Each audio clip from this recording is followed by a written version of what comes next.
येवला येथील 60 फुटी रोड मोरे वस्ती भागातील प्राचीन आणि जागृत देवस्थान असलेल्या श्री पारेश्वर महादेव मंदिर येथे यंदा महाशिवरात्री उत्सव मोठ्या उत्साहात साजरा केला जाणार आहे। रविवार 15 फेब्रुवारी 2026 रोजी या सोहळ्याचे आयोजन करण्यात आले असून या निमित्त दिवसभर विविध धार्मिक आणि सांस्कृतिक कार्यक्रमांची आखणी महाशिवरात्री उत्सव सोहळा समितीने केली आहे। कार्यक्रमाची सुरुवात पहाटे 5 वाजता रुद्र अभिषेकने होईल। त्यानंतर सकाळी 6 वाजता आरती आणि 7 वाजता शिवलीलामृत पठण केले जाईल। सायंकाळी 5 वाजेपासून मुख्य सोहळ्याला प्रारंभ होईल। यात संकेत भोसले यांचा संदेश्वराचा निर्मित हा भक्तिमय शिवभजनांचा कार्यक्रम रंगणार आहे।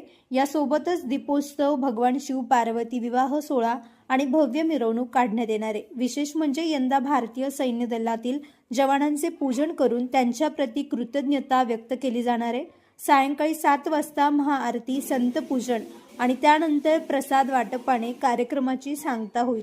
या सोहळ्याला सर्व भाविकांनी मोठ्या संख्येने उपस्थित राहण्याचे आवाहन आयोजकांनी केले आहे। Bureau report, Sachin Wakhare, Yeola.